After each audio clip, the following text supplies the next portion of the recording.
Assalamualaikum dari Universitas Teknologi Digital Bandung.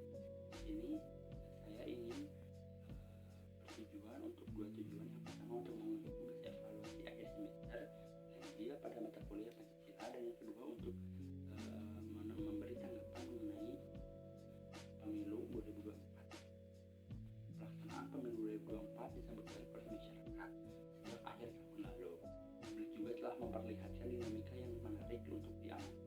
Selain itu juga ketiga pasangan calon cawapres dan capres menjadi perbincangan hangat di tengah masyarakat.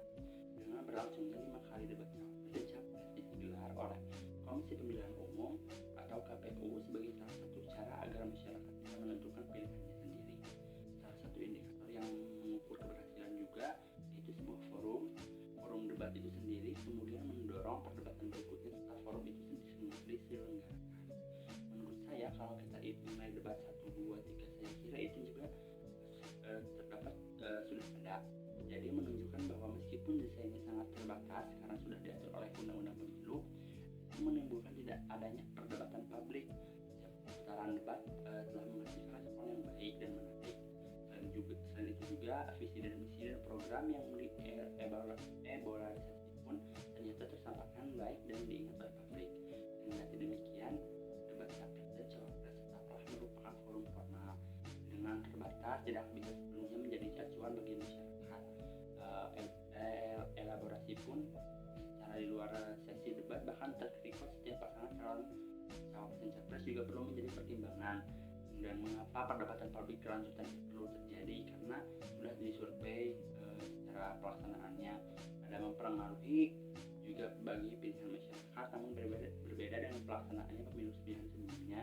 Perkembangan teknologi di zaman sekarang membuat dampak pemilihan menjadi jauh lebih luas. Tanggapan saya mengenai capres dan cawapres masih menyerang satu sama lain. Lebih lagi di debat terakhir cawapres dan capres membahas tentang food estate yang memang dalam kajian ekologis masih sangat diragukan. Paslon 2 juga memiliki serangan besar dengan upaya mengolok secara konteks dan tata cara debat adalah bagian dari pelanggaran. Intinya, jika tidak ingin dijelaskan dan diungkapkan tentang diri Anda, jangan pernah menjatuhkan paslon lain. Lebih lagi, seperti kacang lupa akan kulitnya, sesudah dibantu malah menjatuhkan. Terdapat juga di dalam surat An-Nisa ayat 142. Di dalam surat itu sendiri dan di ayat itu sendiri telah dijelaskan mengenai seorang yang lupa akan dirinya. Mungkin cukup sekian dari saya. Mohon maaf apabila ada kesalahan kata ataupun penyebutan kalimat. Terima kasih. Wassalamualaikum warahmatullahi wabarakatuh.